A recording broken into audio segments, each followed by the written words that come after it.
Welcome to the Memories of a Moonbird podcast, exploring life one story at a time. Hello, friends, and welcome to the Memories of a Moonbird podcast. I'm Daniel Scherl. Today on the show, he's a writer who specializes in young adult fiction. Born in South Africa, his 2015 debut novel entitled Stone Rider was a big success and has been described as a gripping, intense, and gritty dystopian thrill ride with nonstop action. His second novel, The Between, is being released this coming February 2020, and fans worldwide can't wait. He now splits his time between London and Paris with his partner, renowned French bridal designer Delphine Manivet. David and I are going to chat not only about travel, life, and writing, but also how important it is for people to just talk to each other, especially when traveling. Why is that? Because I met him on the train from London to Paris when I noticed he was reading a book that looked intriguing. We struck up a conversation, and that's where our friendship began. Please welcome, phoning in from London, author David Hofmeyr. Hey, Daniel. Thank you for having me on the show. It's great to be here. Thanks, and it's so great to talk to you again. How are things? Pretty good, yeah. It's been a long time since I saw you in Paris, but you have to come over again. London, take your pick. We can't wait. You're from South Africa. What was it like growing up there? Well, I was pretty lucky. I grew up in a little town called Stellenbosch, which is a small little town in the wine region of the Western Cape. And it's really idyllic. You know, it's got mountains, it has vineyards, it's close to the sea. So, you know, it was a childhood that was all about climbing up mountains, diving into the river. And it was great. Marred slightly by the politics of South Africa, though. I'd love to hear about that. Were you and your family and friends affected? Because this is the apartheid era, correct? Yeah, that's right. Well, I mean, you know, so I grew up in the 1970s and 1980s in South Africa, and you're absolutely right. That was during the apartheid era. So there's and it's a shame because there were so many languages, cultures, and identities that I never got to know as a kid. Apartheid robbed us of all the richness of our own country. And also the world, and separation from the world and us and the different people in the country, I think made South Africa culturally impoverished. Plus, the government's propaganda, rendered any view of the world contrary to their fiat false, and so in a way that shameful reality of South Africa was kind of hidden from us. And what's it like today? Have you been back recently? Yeah, I try to go back once a year. My parents have a house in Plettenberg Bay, which is on it's called the Garden Route of South Africa. So it's beautiful and it's right on the sea. And I try to go back every year. And I love going there now as a holiday destination for me. I will always love South Africa. It's a great place. Do you feel that today, politically, it's better and the situation there is better than it was? Politically, I mean, it's an unstable country politically. It's always been, always will be, I think, because there's so many. I mean, we have 11 official languages in South Africa. Wow. I didn't know that. You have so many different people from so many different cultures. And when you have that kind of a melting pot, you're always going to have issues. And then you factor in what apartheid did to the country and how it ripped communities apart. That's going to a degree, add instability. Do you think there'll ever be a way for the country to unite and feel much safer and to appease all the different cultures in some way? I hope so. It's my home country. Yeah, I really do hope so. And there's so much positive energy in South Africa. There's a lot of entrepreneurial spirit. We've just won the Rugby World Cup in South Africa. So, we won it here in Japan, and that's created a huge amount of positive spirit and energy, and there's a lot going for South Africa, and I hope it does pull around. Well, I have a cool South Africa story, actually. When I was in 7th grade, my mother told me that she had a pen pal that she'd been writing to since she was in 4th grade. Oh, yeah. So now my mom's been writing to this woman for 30 years in South Africa, and they both had children, me and my mom's friend's daughter named Jody.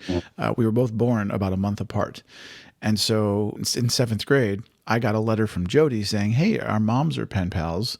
You and I should be pen pals because it will carry on the tradition. Yeah. So Jody and I we started writing letters, and then eventually we moved to sharing cassette tapes. And then that eventually became, phone calls, and then Skype, and then video chat. But no joke, we've never met in person, and we've been pen pals for over 30 years. How about that? That's cool. Where did you say she's from? Benoni. Yeah, I think that Charlie's Tron, I think you guys call it Theron, is also from Benoni. Oh, really? Yeah, so it's a... I'll fact check that before I edit. Yeah, check it out. I'm not sure if that is true, but hey, check it out. When did you first fall in love with reading? Yeah, right from an early age. I was a bit of a nerd as a kid, and I remember asking my mom for one of my birthdays if she could buy me a dictionary. I think I must have been about 8 years old. But because I loved words, I loved reading. In the early days, it was Enid Blyton for me, Roald Dahl, Sid Fleischman, and then later everything from Tolkien to Stephen King, and then Cormac McCarthy. Anything, always. I take a book everywhere I go, and in fact, I can't really remember a time that I didn't. Did you travel when you were growing up with your family? Yeah, all the time. We traveled through Europe when I was about 5 years old. I remember turning 6 on the Eiffel Tower in Paris. Oh, wow. Yeah, it was a great trip. Happy birthday indeed, man. That's awesome. Thank you very much. But we were in a camper van. We didn't have a whole bunch of money, but we were sleeping in campsites, and it was adventure. And I saw these other worlds that I didn't, 6 years old, you just don't know this world exists out there. And then when I was 12, we went to the States. So we traveled to New York, Yosemite, Lake Tahoe, and I fell in love with America. I started reading a couple of years later or months later, Michener, the Centennial or Centennial and Chesapeake, big sagas. So I've always been a big fan. That's very cool. Where was the actual first place you traveled outside your hometown? Do you remember? There's a place called the Cedarburg, and it's a wilderness area about 2.5 hour drive north of Cape Town. And it's a beautiful place, mountains and rivers, and it's kind of remote. The kind of place that's great for hiking and floating in these coke-colored rock pools. It's a glorious place. So yeah, I remember that as most distinctly. How old were you when you left South Africa, and why did you leave? I guess I must have been about 25 years old. So I'd spent 2 years on the road in Europe and America after university, and the travel bug just bit hard. So, later, after I returned to South Africa, I had an opportunity to go to Hong Kong and work there because my brother was there working. And I just couldn't pass it up. So because of all this travel, I was so intrigued to go and live and work in another country, and I up and left. And, 20 plus years later, I'm still moving. Today, I move between London and Paris, and in many ways, I live a transient life. I'm a nomad, a wanderer. And do you like it? I love it. Yeah, it's glorious. I absolutely adore traveling and being in different places and meeting new people. It's in my blood. Do you find any difficulty in having homes in two different places? Multiple difficulties. Yeah. You got to have 2 sets of clothes. You don't want to travel the whole time with a suitcase. So you got to make sure that you have sets of clothes in both places. You lose track of some friends because they never know where you are. They call you up and say, hey, let's meet up for the weekend. You go, oh, I'm in Paris this weekend, and vice versa. So, yeah, there's complexity. What's one thing that you like about traveling the most, and what's something you don't like the most? I mean, there's nothing that I don't like about traveling. I like everything about travel. I love packing. I love airports, bus stations, pre-dawn departures, ferries, boats, backpack, you name it. I love reading on trains and falling asleep on planes, meeting other travelers. Like you said, you and I met traveling. Yeah. And that I've met so many people on trains and just sat down next to them and chatted to them. And I adore that. I love that whole process of traveling and exploring places without a plan, just seeing what happens. That for me is travel. Now, a lot of writers that I've actually seen interviewed talk about how when they're creating their books, if the book takes place in an exotic location, they'll actually try to travel to a place that has those kind of features so that they can be inspired by the landscape and the people. And do you do the same thing? Absolutely. My first book, Stone Rider, is an apocalyptic vision of the world in a kind of near future. And it's a desert. So I, wanted to travel to places in Egypt, on the Red Sea, also in South Africa, the Kalahari Desert, places where it's dry and arid and you get a real sense of the grit under your fingers. Yeah. So yeah, without a doubt. I actually couldn't agree with you more. When Jolene and I wrote a screenplay together, and the 2 lead characters are traveling around the world, and we decided that at one point we actually were driving from California to Missouri to visit her family. Yeah. And we said, let's write some of the screenplay while we're in the car. So one of us will drive and one of us will have the laptop out, to really have that genuine feel of what it's like to have these discussions and these characters talking about life while on the road. And even though they might have been traveling in a different country in the book, it was a completely different experience, literally writing on the move. Yeah, I mean, that'll give you total authenticity. You get that sense of you can almost hear the travel if you want once you start reading it. That sense of anything can happen and the serendipity of travel.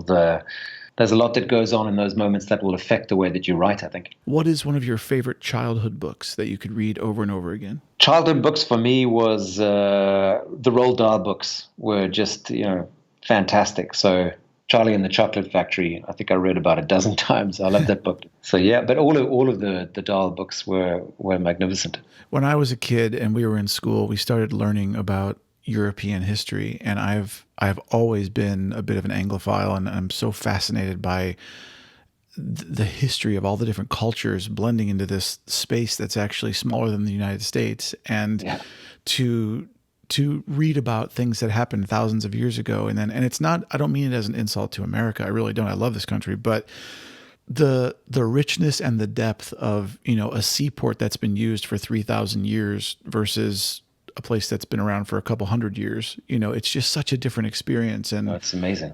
And this in here in England, it's you'll have a dialect difference between one little village that's 12 miles away from another village, and the guys speak differently, and that'll happen all over the UK. There's so many different cultural nuances, language traits that are completely different from each other and so close to each other, which you'll never have in the US or South Africa even. So how much has travel been a part of your career as a writer? Well, my writing career, actually not much. I've been to the States a few times for my books, New York in particular, and also San Francisco.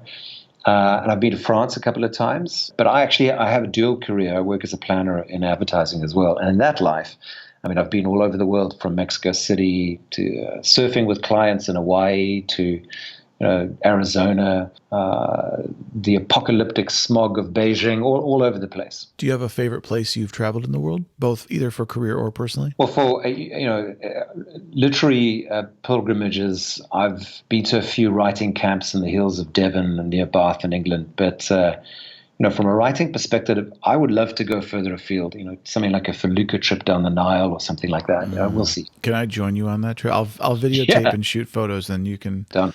That would be amazing. Done. I have a friend who wants to go to Antarctica, and I said, if you can get it set, I will happily come along and shoot all the pictures and video you can handle. That'd be amazing. Well, save me a place. I'm there as well. Oh, fantastic.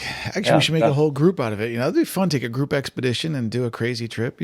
I love the cold. To the Antarctic? Are you kidding me? I'm in. Yeah. Just all you need is a good coat, and that's fine. Yeah, good pair of socks. Yeah.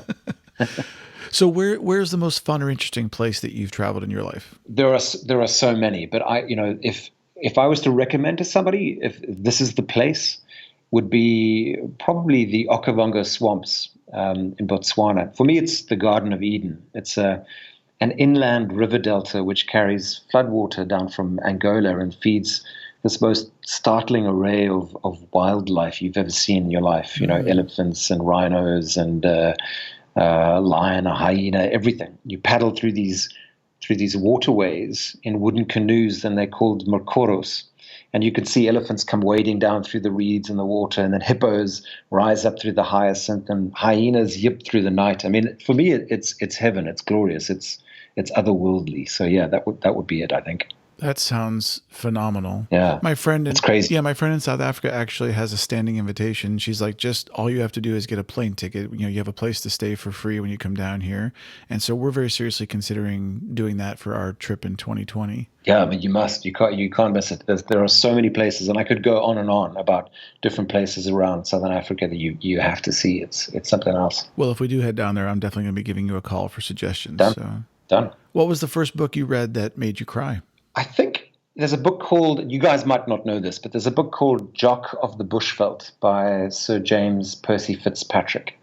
And it's a lovely book. I won't tell you why it made me cry, but now I must have been about 12 years old when I read it. And any book that's about an animal, and at some point bad things are going to happen to the animal, anything like that will make me cry, yeah. Yeah, they give you you ever seen the meme? It says dogs give you all the best days of your life except for one. It's a very true I like thing. That. Yeah, I like that. So how do you feel when you're writing? That's a good question. I heard a quote once, and I rather like it. And I can't remember who said it, but they said writing is like riding a bike, except the wheels are on fire, the bike is on fire, you're on fire, and everything is on fire, which I think is a fairly accurate description, actually. It's hard. It can feel like a labyrinth. It's kind of like a puzzle that you have to work your way through. But for me, there's nothing more rewarding and fulfilling than writing a novel that gets published and that people actually read. It's complete creation for me. Something that was just in my head, and I've teased that out and I've transferred it to a blank page. So that it's an amazing, fulfilling feeling that. And but yes, it's exhausting and thrilling at the same time. Stephen King actually he had a better quote, I think. He says writing a novel is like lighting a match in the dark and then throwing it onto some wood. And then the fire spools out a pool of light in the dark and you begin to see a face, someone standing at the fire with you. Well, that's your hero, the main character, who then sort of reveals himself to you. And then you throw on a log and the light grows and you see more people at the fire. And these are the other characters. You throw on another log, and now you see the ground and the landscape around you, and more of the world becomes visible. And I think that's a lovely image, it's true of the way I write and the way I travel. I light a match, and I see what it reveals, and then I follow where it takes me, because that's, I think, where adventure lies, the unknown and the unfamiliar, the mysterious. So writing a book to me is actually very similar to how I travel, just kind of follow my instinct and follow the characters when I'm writing and see where they lead. Now, do you try to be more original and give readers a sense of what they want? I mean, there's a balance there, I think, with I want to write a story that's palatable and people are going to like, but I also don't want to compromise my integrity as a writer, and I want to give my message. So how do you balance that? Yeah, it's difficult. I mean, I think the key is to write what you would have loved to read when you were a kid. And that's how I try to do it. And hopefully then that somehow captures the spirit of what people want from a book. Because you can't pander to what's cool or hip right now or part of the zeitgeist, because when the book is published, the landscape has already changed. So you have to write what's meaningful to you and the story that grips you. I'll usually have a couple of ideas percolating in my head, and then by some alchemy, one of them rises to the surface and I go, yeah, that's it. That's the story. And whether, readers like it or not, well, that's up to them. You can't plan for that. It's amazing that you actually said that, because you're the first person I've interviewed that put that thought into words. And I've actually, believe it or not, like when I compose music or I write, I feel the same way, that I have not ever wanted to create something that I thought people would want. I have only ever wanted to create things that I want to enjoy. And it sounds selfish or narcissistic, but it's like, well, I'm the one living this life, and I only have me and my experience, the world through my eyes. And so I just want to put stuff out there that I would really enjoy. And if other people do, that's the gift. I mean, that's amazing, but for sure. Yeah. At the end of my life, I have all this creative, like when I built my travel website, honestly, I just said, I want to build a website that I'd want to go to, People read through, if you're not being authentic and you're not telling a story that matters to you, I think people read through that and they can see it and they can sniff it out a mile away. So you have to do that. So anywhere to write, I think. So when you're writing a novel and you have, complex characters and the development and the plot and different stages of development and stuff, are you a person that, takes vigorous notes on the computer? Do you have a board on a dry erase thing that you keep track of? How do you keep track of all your different plot elements and stuff? I'm a more or less an organic writer. So like I said, I'll follow my instincts, but I understand the value of plotting, and I've, read every screenwriting book there is, Blake Snyder's, Save the Cat, and Sid Field's 3-act structure, all that kind of stuff. I know, I've read them all. But the best way to do it, I think, is you write what instinctively you feel. You see, allow the characters to lead you and find out what the story is as you go. And then after you've hit a certain amount of words, let's say, 20,000 words, you then go back in and you start to layer in some of the plot points that that you have to hit. Because without those plot points, without that spine, that you're not going to create as compelling a story as you could. So it's meaningful to me to understand how the plot works. As to, the complexity of different plot lines going and subplots and all this kind of stuff, I don't try to write it down. I try to feel it out in my head, and that's why it's like a labyrinth. I like to kind of feel all these roots going out into the world, and I get a sense of them rather than being precise. Because sometimes I find when I'm super precise about it and I write it all down, it robs the story of its magic. It becomes cold somehow. And I don't know why that happens. But so I try to just let it, sit up there in my mind and try and tap into it. So it sounds like by very nature, you're a free spirit. Yeah, I guess, yeah. Maybe that plays into it. There's a part of you that just doesn't want to have to be chained or contained in that way. And it's like, hey, look, as long as you can keep track of all the assets in your head and write a novel, I mean, who can argue with that? Yeah, I don't know if it's the right way. I don't know if there is a right way and a wrong way, but it's my way. So when I was a kid, I sat down at a piano because my mother is a concert level pianist, and I wanted to learn how to play because I was fascinated by piano. And so I just sat down, didn't read music, didn't know a lot about it, and I just started playing, and it was really cool. And I started enjoying it. So I played more and more, and I took little pieces of paper. I wrote down the names of the notes, and I used Scotch tape to tape them onto the keys so I could learn which keys are what. But I never formally took any kind of real piano lessons or anything. Fast forward, it's the way to do it. Well, yeah, and then fast forward, 10 years or whatever, I'm recording a couple of albums of music, and I'm orchestrating for stuff. And one day this guy comes up to me and he's watching me play, and he goes, "What the hell, dude?" I go, "What?" And he goes, "Well, you're playing totally wrong." And I looked at him and I go, "No, I'm not. I'm playing music my way." And he said, "Well, your fingerings are wrong." I'm like, "No, my fingerings are not what you learned, but they're not wrong. They're right for me." So it's interesting. Fuck him. Yeah, I hate this guy already. What does he know?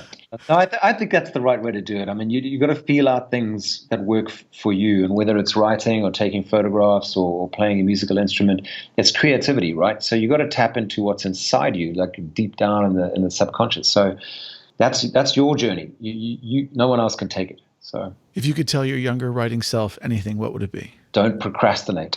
Don't tell people you're going to write. I mean, I was doing that for years. I was saying, I can write. I'm going to do it at some point. I'll write a novel, but I wasn't doing anything about it. So don't tell people you're going to write. Just sit down at your desk and write something. It's the same with travel. Don't talk about it. Do it. You can. It's not that hard to just sit down. It just takes a little dedication. You've got to sit down, think of what your story might be, start putting together. And if you have a word count and you hit that word count every day, a couple of months later, you have a novel. And that's what I believe is, I call it tiny bricks. It's just something, 7 days a week, 365 days a year, even if it's you just send one email, but every day you do something towards your goal.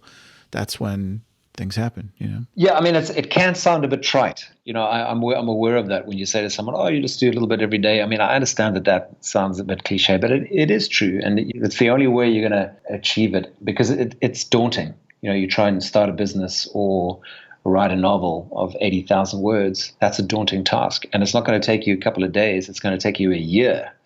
So you can only do that by piecemeal, So how long does it take you to write a novel usually? Yeah, so my novels, I mean, I say 80,000 because, any novel could be any amount of words, but mine tend to be around that mark.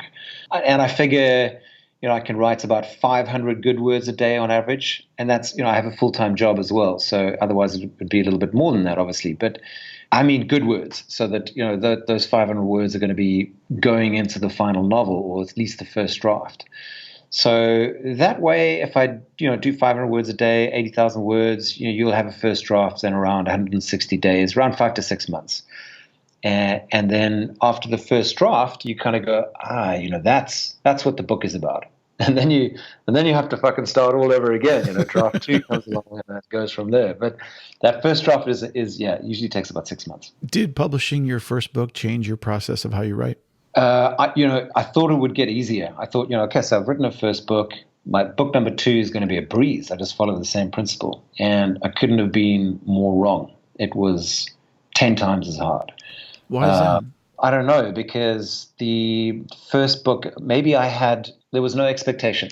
I had infinite amount of time to finish this book, and I did it. If it wasn't successful, who would know? I just went out and wrote a book. But in the second book, your editors and your publishers and your agent and your family and your friends, they're all waiting because they know, well, you're meant to be publishing this book in X amount of time. Where is it? And maybe that pressure affected me. I don't know.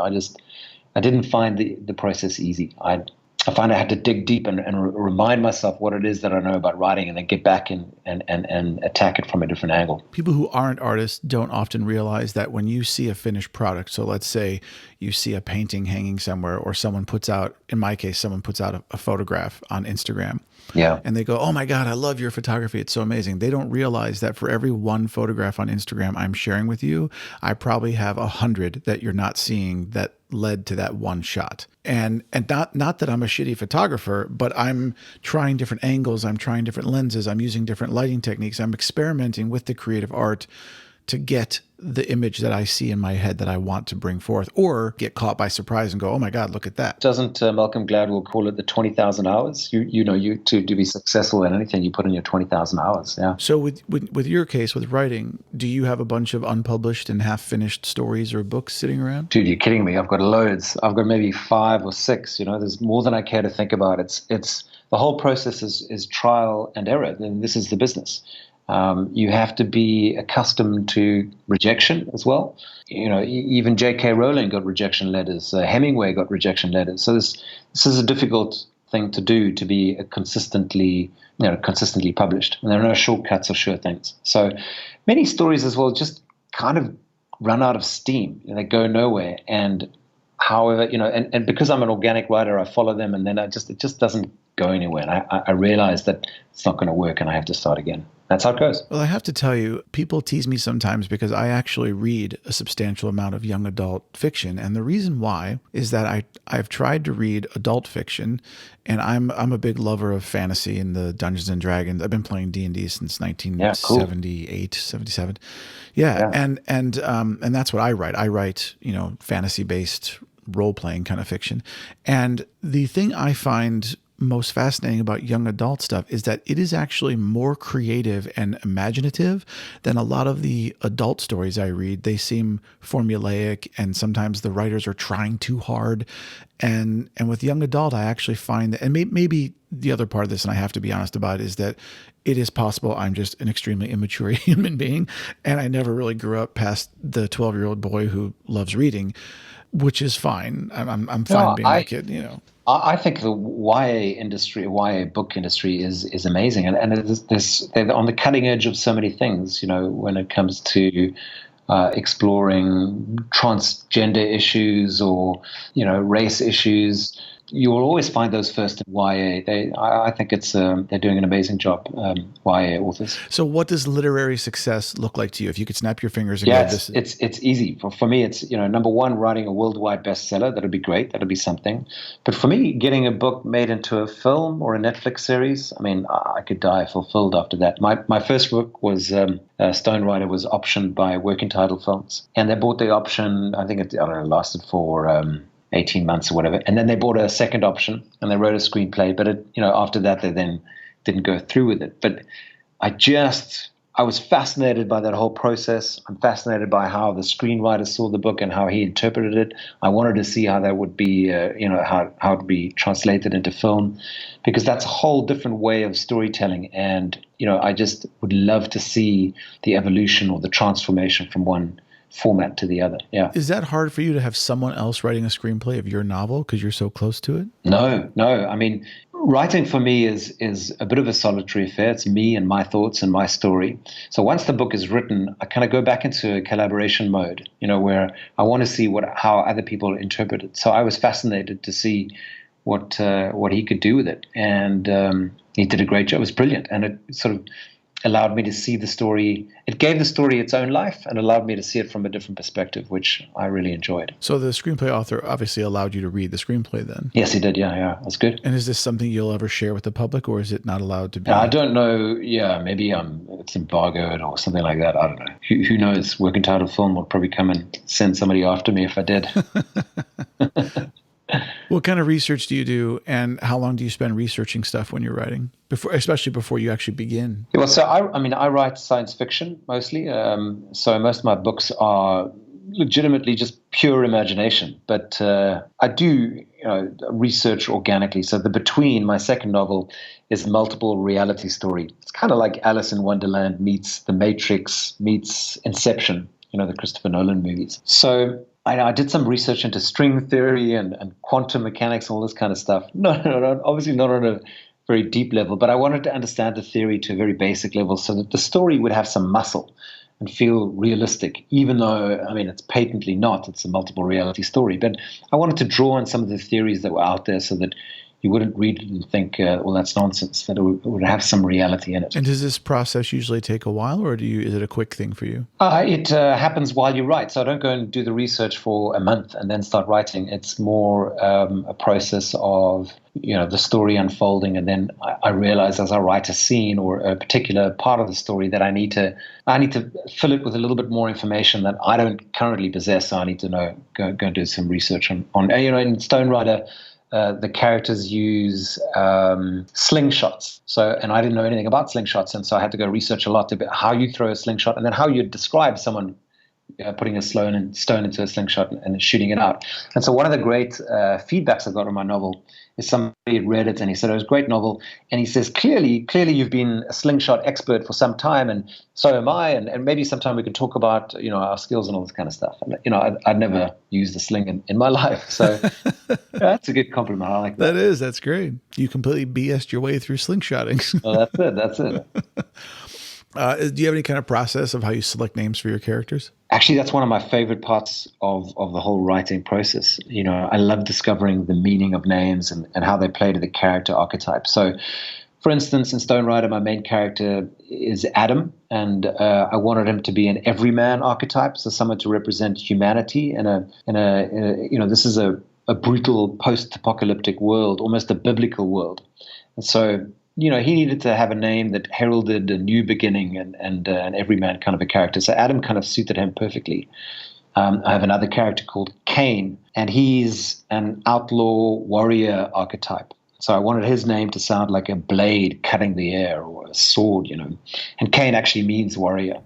So yeah, I mean, it's just great fun finding names that speak to the theme of the story and character archetypes. I agree. I needed to come up with the name of some geographical features in one of the fantasy novels I'm working on, and my dad's mother's maiden name is Kronman, Kronman. I like it. And yeah, and it's nice, and it's hard sounding, Kronman. Yeah. And so anyway, this area of the desert where there's this huge chasm, I named it the Kronman Divide. And I just there you go. There you go. I dig that. Yeah. Yeah, nod to my family, and I love doing stuff like that as well. It's cool. It's also about the cadence of the word. Does it have this poetry to it, and does it have rhythm, and does it suit the kind of the tone of the story? Yeah, so it's a good deal of fun doing that.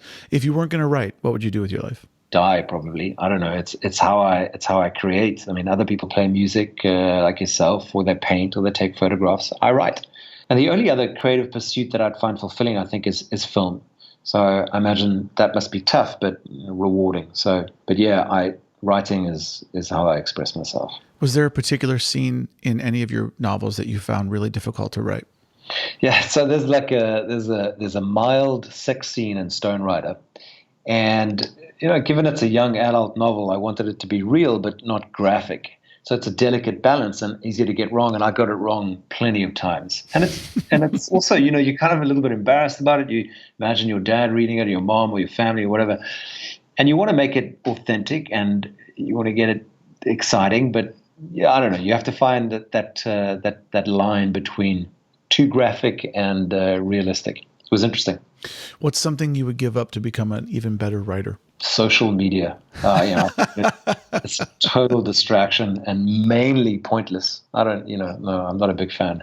But I understand. No, I mean, I use it, but social media, it just distracts you all the time. You and I grew up in an era without cell phones and the internet and all that stuff. So I think for people like us, it's a little easier to go, I could live without social media, no problem. I mean, I remember traveling when I was 21 years old, and we were traveling through Europe, and we were meeting other people in Spain somewhere. I can't remember where. And, without a mobile phone, I actually can't remember how we hooked up with them. I think we kind of said a month before, we'll meet you at this bar on this street, and then you just kind of pitch up at that time on that day, and there they are. So it's an interesting, it's completely different to how we live now, and our access to digital and social media it's kind of changed the way we live, I think. It's just so funny you said that, because the other day someone asked me, well, how did you make plans in like junior high and high school? And I had to really think about it, and I was like, well, I think I called their house and said, do you want to meet me at the park, and play ball or whatever? And then you just went, and I think people had to stick to their word a little more back then, to be honest with you, Yeah, because if you didn't, then you'd be, ghosted or whatever. But the old school ghosted. yeah. But yeah, it's interesting. Well, when you travel to a new place, how do you get acquainted with it? So, I mean, for me, I go out for a meal. I talk to people. I always love to find a bookstore wherever I travel. But what's your thing? It depends. You can't really go to a bookstore if you're liking places which are off the beaten track. So, but I just explore. I roam the place. So I think I'm quite similar to you. I just go and have a look at what other people are doing. What restaurants look interesting. What's down that alleyway, and then I just kind of go down it and see, or go and have a look at. Just get a feel for the place. Wandering is the best way to do that. So I roam. I agree. My dad said that we come from he used to say we come from a long line of wandering gypsies. Yeah, that's it. But the truth is that we're actually a long line of farmers, but that's okay. In their own way, they were wandering. Has the majority of your travel in your life been with other people or by yourself? Kind of a mix of both. I've traveled alone through, Southeast Asia and America, and there's something uniquely thrilling about traveling on your own. Every decision is your own. There's no debate, there's no argument, and there's something quite exciting about that and self-affirming, I think. But, at the same time, you're never really alone. You meet people like I met you, and I've met loads of people traveling alone. You travel, and then you can travel, you sort of hook up with them for a while, you travel with them. And if things go south in that relationship, well, then you leave whenever. It's complete freedom.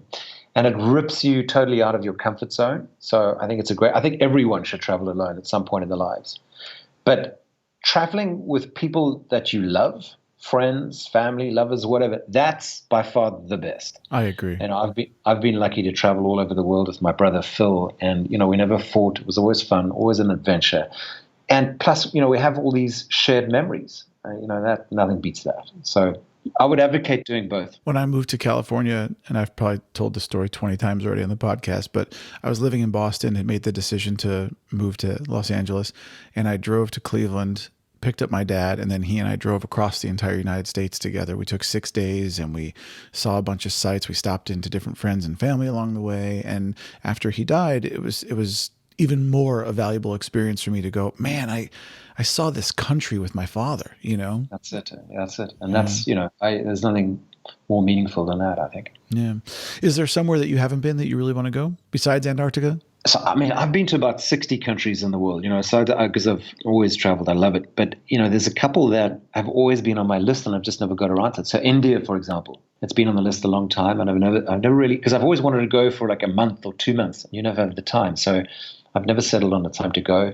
Another one is, and I know you've been here, New Zealand. Yeah. I mean, it's an amazing place. I have a lot of friends from there, but it's a long way to go. I think it's closer for you guys than it is for me. But so it's always last on the list. And when I take a long flight, I usually go back to South Africa. So, and then there's other places that Delphine and I talk about a lot, like Turks and Caicos in the Caribbean, and Tulum in Mexico. That's on the list. But, it's a long list.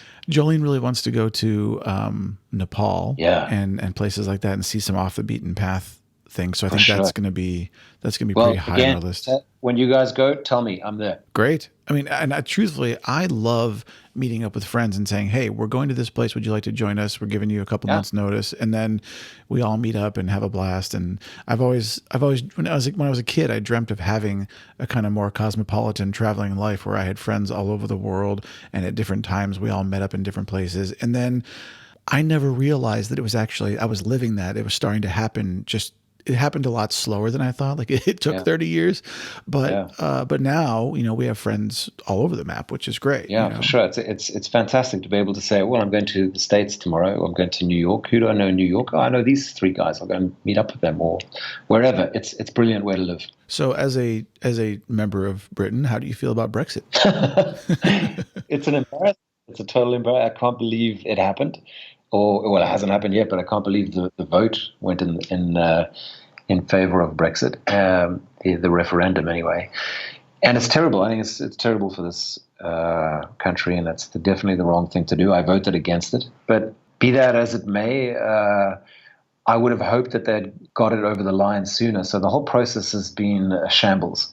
Yeah, it doesn't reflect well on Britain. Do you think that most people in our age group feel the same way you do? I don't know. I guess certainly when you look at the stats in this country, it was inverse. I mean, by far the majority of people under the age of 30 voted in favor of Remain.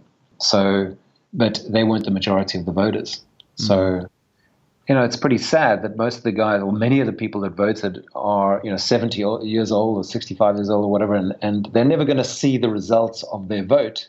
But the young people are going to feel the effect of it, and they voted the other way. So, have you ever had to overcome any kind of particular challenge while you're traveling? Yeah, quite a few. I mean, I was held up at gunpoint in Caracas in Holy Venezuela. Shit, really? So, yeah, no kidding. And I was traveling with two of my friends, both South Africans. We were on our way to travel along the Venezuelan coast, and we were going to catch a fishing boat. We were sort of backpacking, right? So we were going to catch a fishing boat to Trinidad and Tobago. And so we had this whole adventure plan, and then some of them were going to go through South America for a year afterwards.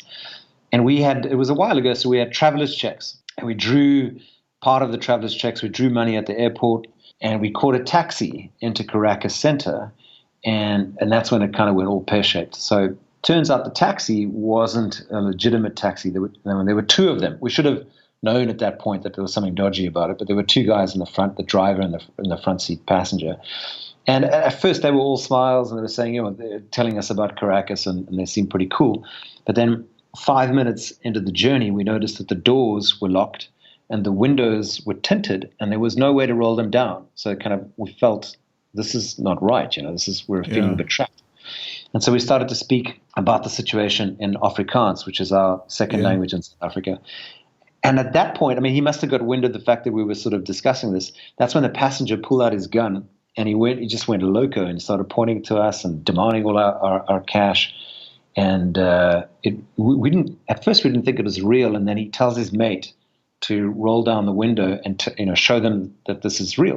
And so his mate rolls down. So it's not really funny, but anyway, he rolls down the window and he shoots off 2 rounds on the highway as we're driving. Oh my God! And at this point, your mouth turns completely dry, and you're left with no uncertain. You know absolutely that this is real. So, and then he got our passport numbers. He wrote down our passport numbers, and then he said, "Look, if you go to the police with this, we're going to plant cocaine in your bag. We know people at the airport. We're going to plant cocaine in your bags, and you'll spend the rest of your life in a Caracas jail." So we were terrified. And actually, it was the closest I've ever come to thinking that I was going to die. Ultimately, once he said, if you go to the police, we knew that he wasn't going to kill us. And then he dropped us off in some really dodgy neighborhood. And that was quite something. And one of my friends backpacked right through South America for a year afterwards. So, it didn't affect him much. The other guy stayed for a month and he went back to South Africa. So it affected him, I think. But, I learned a valuable lesson. We will always be vigilant. Don't be afraid. Don't stop doing things, but just be careful. Don't make stupid decisions. Don't be a soft target. So yeah, and street smart's common sense, and don't go out at 2 o'clock or 3 o'clock in the morning down a dimly lit street. Things like that. Yeah, don't get in a taxi with the driver and a passenger in the front. Wow. Well, I'm glad you didn't get shot, dude. Thanks. Yeah, me too. You've traveled so much in your life, and you've been all around the world. Do you have any travel tips that you feel just basic things that people should know? I mean, I just think with travel, open the door and go. It's one of the things I'd say as well is if you're on a short holiday, let's say you're going for 2 weeks somewhere, stay in 2 different places. That way the holiday breaks up the holiday and it feels like an additional holiday. So you get this kind of added kick or added adventure that comes into it. So a holiday within a holiday. So that's one of the things I would suggest. And if you can, if it's not a holiday, if you've got more time, I would consider, if you're younger or whomever, to move to a foreign country for at least a year. Work there. Or a student program. Yeah. Yeah, a student Study program, abroad. or go and work as a barman or a bartender or a waiter or whatever, just anything. Or if you're lucky enough, you've got a degree, or you can go and get a real job, then do that, because that's the only way you're really going to understand a place and understand the people who live there and feel the rhythm of it and the pulse of it. Live like a local. I've lived in and worked in Hong Kong, London, Paris, San Francisco, Cape Town. And, I'll do it again 1,000 times over. So looking back on your whole life, is there anything that you wish you'd known when you first started traveling? Pack light. Oh my God, that's so funny. I'm not kidding. Every single person says the same thing. It's so funny. Yeah. That's It's because funny. all of us who are seasoned travelers, we all know we've all made the mistake of taking so much crap with us. And then you're like, now I'm carrying around 40 pounds of dirty Yeah. laundry, you know? Yeah, you forget. I mean, most places have laundromats and shops, right? You need another T-shirt, buy one. What are they, like $2? So, you need as little as possible, especially when you're backpacking. 4 T-shirts, you don't need as much as you think you need. Unless, of course, you're a traveling blogger and you have to carry around a drone and a camera and lenses. And Yeah, that's it. Why do you think people don't travel as much as they should? I think the reason why people don't travel is, we're creatures of comfort. So you get into your comfort zone and kind of want to stay there, and you think, well, it's a little bit more difficult. I don't know how to go about it, and you stick to what you know. But in my experience, and especially now that you can get cheap flights to far-flung places, I mean, I think more people are traveling than ever before. So agreed. Yeah, our society was not set up to educate people to go out there and travel. That it's much easier than it seems. And I think for a long time people have made it seem daunting. Now, I will say the one difference between, of course, North America and Europe is that you guys have a litany of countries all connected together. We are one big country. That's I know. And basically our states are like little countries. Because they are different. Each state is a little bit different than the next, and there are different personalities. I mean, that's a good point. I mean, I was going to say that the States is you have a world in one country. Mm-hmm. And this sort of speaks to the idea of travel. Is it's not just about going to another country or somewhere far flung.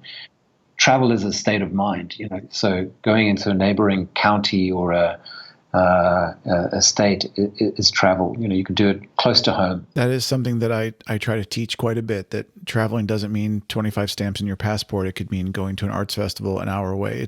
I say the same things over and over again because they're true. And really it's important to just get out there and experience life, get out of your comfort zone, really see the world. Yeah, that's it. I was talking to a friend recently on another podcast who's a pilot, and he's been flying for 29 years. And we were both in complete agreement that traveling makes a better human being. And if most people in the world would travel, the world would be filled with much better human beings. Certainly, I think it gives you empathy, right? You understand only when you sort of can see somebody else's perspective, can you really have understanding or an empathy for who they are and what they've gone through. And traveling gives you that, because you move to there. And especially that's what I was saying. If you go and live in a place and you sort of feel as if you're a local for a while, you get to see things from a different perspective. Mm-hmm. And you're certainly not so rooted in your own perspective, which I think is a good thing. Yeah, I agree. Let's talk about food. Do you have a favorite food?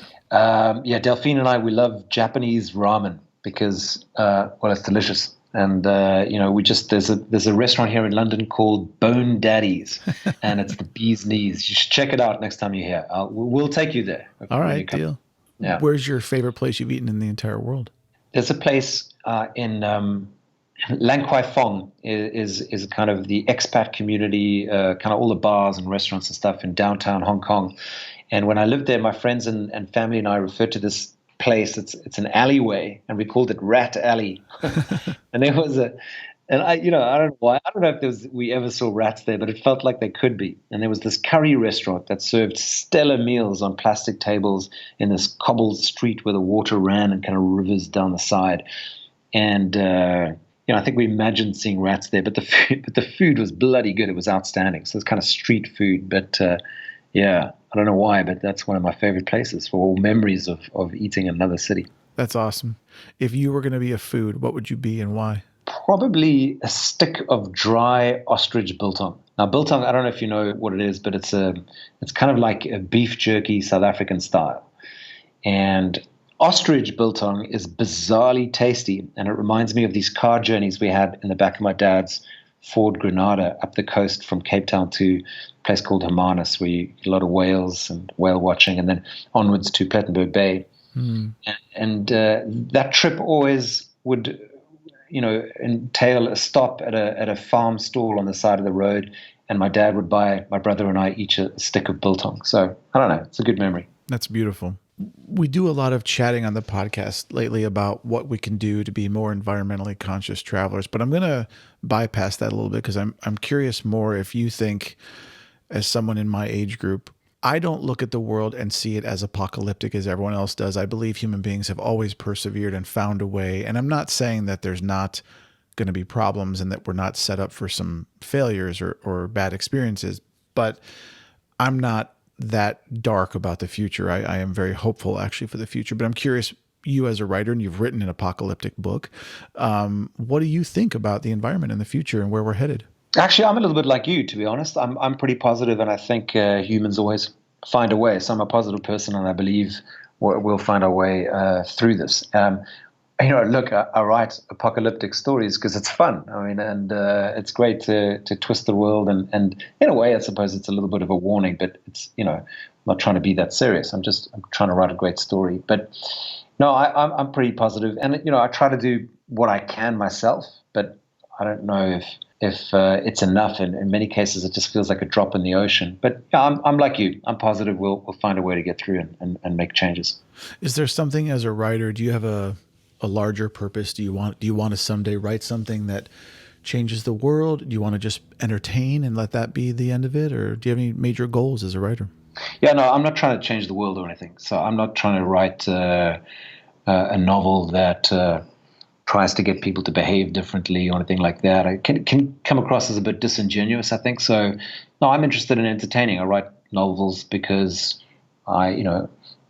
that's what I loved reading when I was a kid, was novels and going on adventures through books. And I want to do the same thing. So yeah, I'm not trying to change the world. Just write a great story. That's what matters. Well, I think what's great about that, I have to say, is that I'm similarly built in that I create, I shoot pictures, I write music, I write because I want to entertain. But I also understand that the things that I saw and was exposed to as a kid, from like the Neverending Story to Dungeons and Dragons to the Choose Your Own Adventure books, like everything that I was exposed to really did change my world and provided so many incredible things. I went on so many travels and journeys in my own imagination. And so I actually think that people like you and I who want to create for this very sincere purpose of just entertaining actually end up being the ones who hopefully do change the world. Well, I mean, in a way, that's a good point, because some of the nicest emails that I've got from people who've read my books, or kids, one of them was from a woman who'd actually bought my book for her husband. So it wasn't for a kid, it wasn't for a teenager. And he never read anything. He just hated reading. He just never got into it. And he read my book and he loved it. And now, he started to read and he's gone into more things. And that, if you can move a person somehow through what you do, if your intention is to go out and move people, then you'll probably fail. But if you just do what you love, and by virtue of that, you move someone, well, then that's a great byproduct. I love that. Very well said. David, what's your whoopee? Do you have a security blanket item that you always take with you when you travel?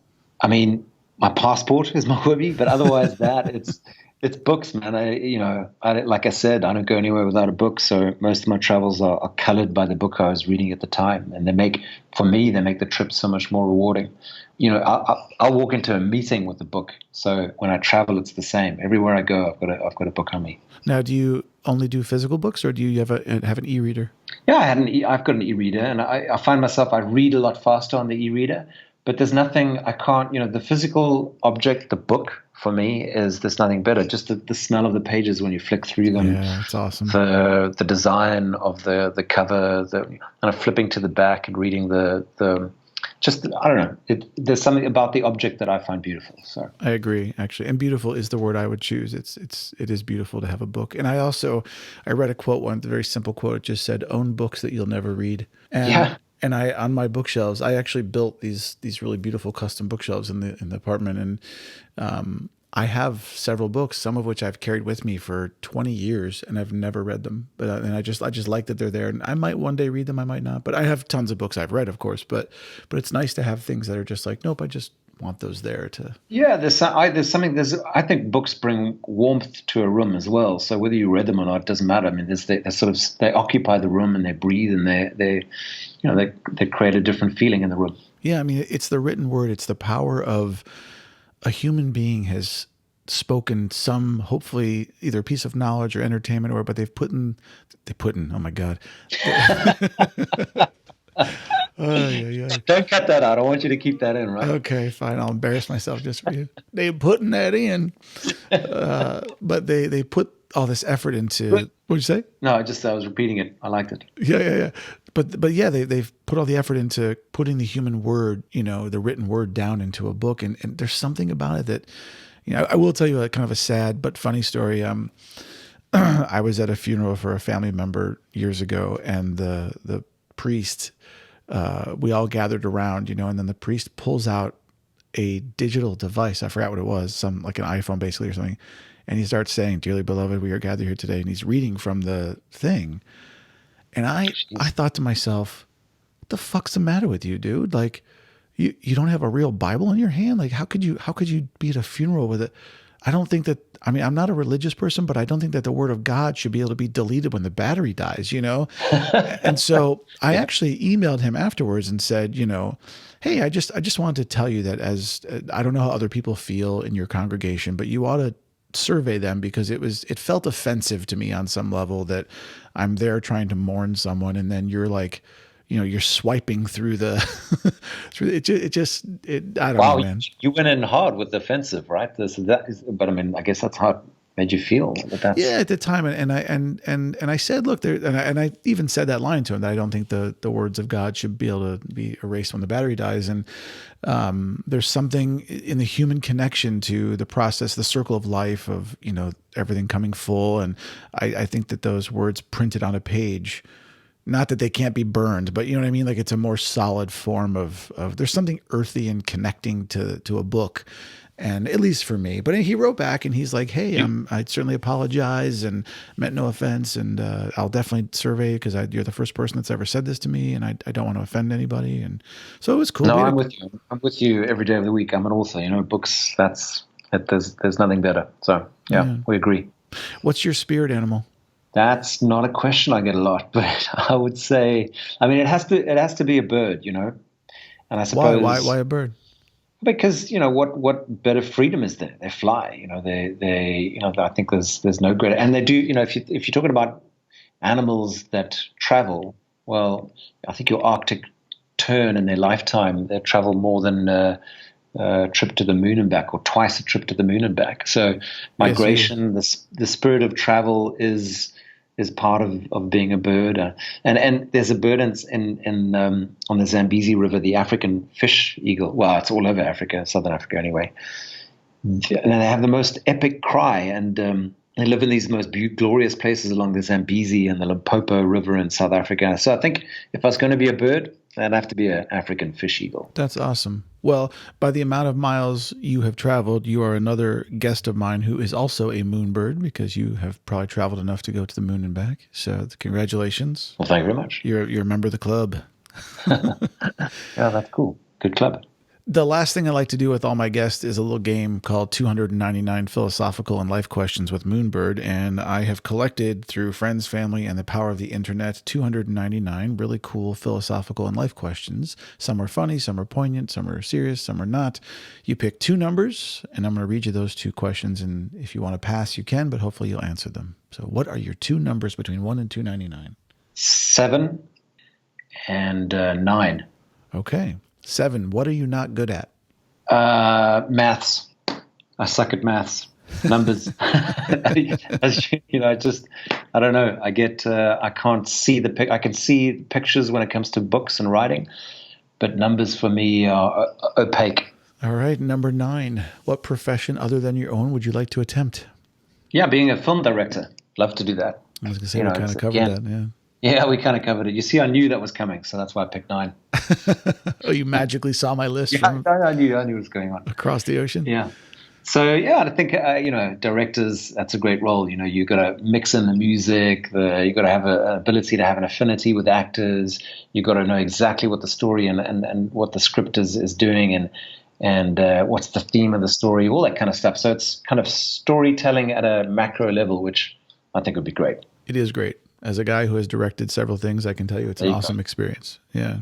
Yeah. It really is. It's like conducting an orchestra. You know a little bit about each instrument, enough to be able to have a conversation with the makeup artist or the wardrobe person, but you have the entire story in your head, and you see the big picture. So it's really, it's a wonderful thing. I highly recommend it.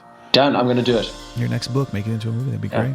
David, Yeah. thank you so much for calling in from London. I appreciate your time. Yeah, my pleasure. It was awesome having you on the show, and give Delphine a big hug. Will do. It was awesome to be on the show. Thank you very much, Daniel. Have a great day. You too. As always, thanks for listening, friends. Please join me next time for the last podcast of the year. It's my annual wrap-up called The Epilogue with Moonbird. It's a look at the year's travel and life lessons, as well as a cool story from some unexpected moment in my life. Until then, if you'd like some more Moonbird in your life, and hey, who wouldn't? Head on over to memoriesofamoonbird.com or visit me on social media @memoriesofamoonbird.